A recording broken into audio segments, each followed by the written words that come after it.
Chris, let's get into the composition of the 100 highest earning athletes list.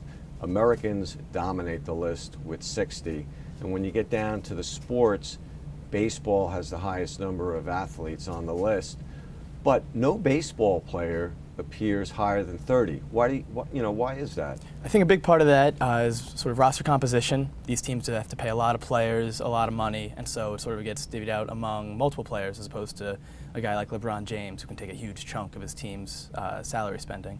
But I also think a big part of it is they don't make as much in endorsements. You know, they're not a singular all-star like LeBron James, or in an individual sport like in golf, where Tiger Woods can just make himself into a singular star. They're sort of in these large team sports, and that kind of cuts into their endorsement income. Only 3 boxers on the top 100, but 2 of them are within the top 11. You look at Mayweather and Pacquiao. So a lot of this is in the cycle of how often these boxers fight. Right, that's true. And when you look at it, neither of those guys are making a lot in endorsement income.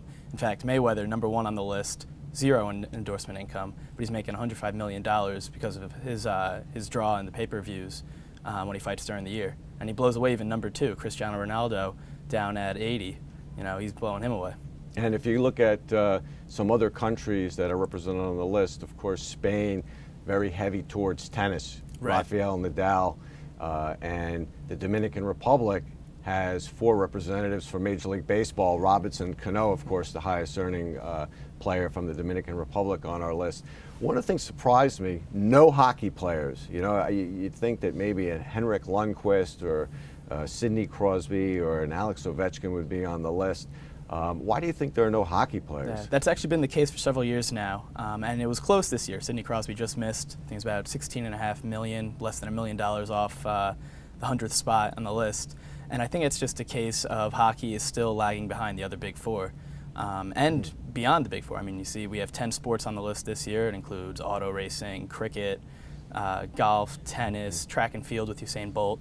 But hockey just isn't quite at that level where, you know, even an athlete like you said, Sidney Crosby, Henrik Lundqvist, Evgeny Malkin, one of those top stars, is ready to crack into that top 100 superstar list.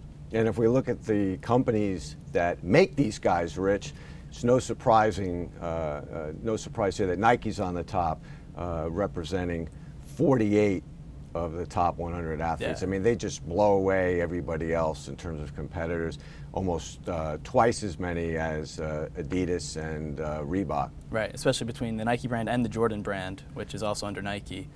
Taking, you know, almost half the list is a huge accomplishment, and obviously, you know, that's thanks to guys like LeBron and Tiger Woods, who are, you know, among the biggest endorsement stars in the game.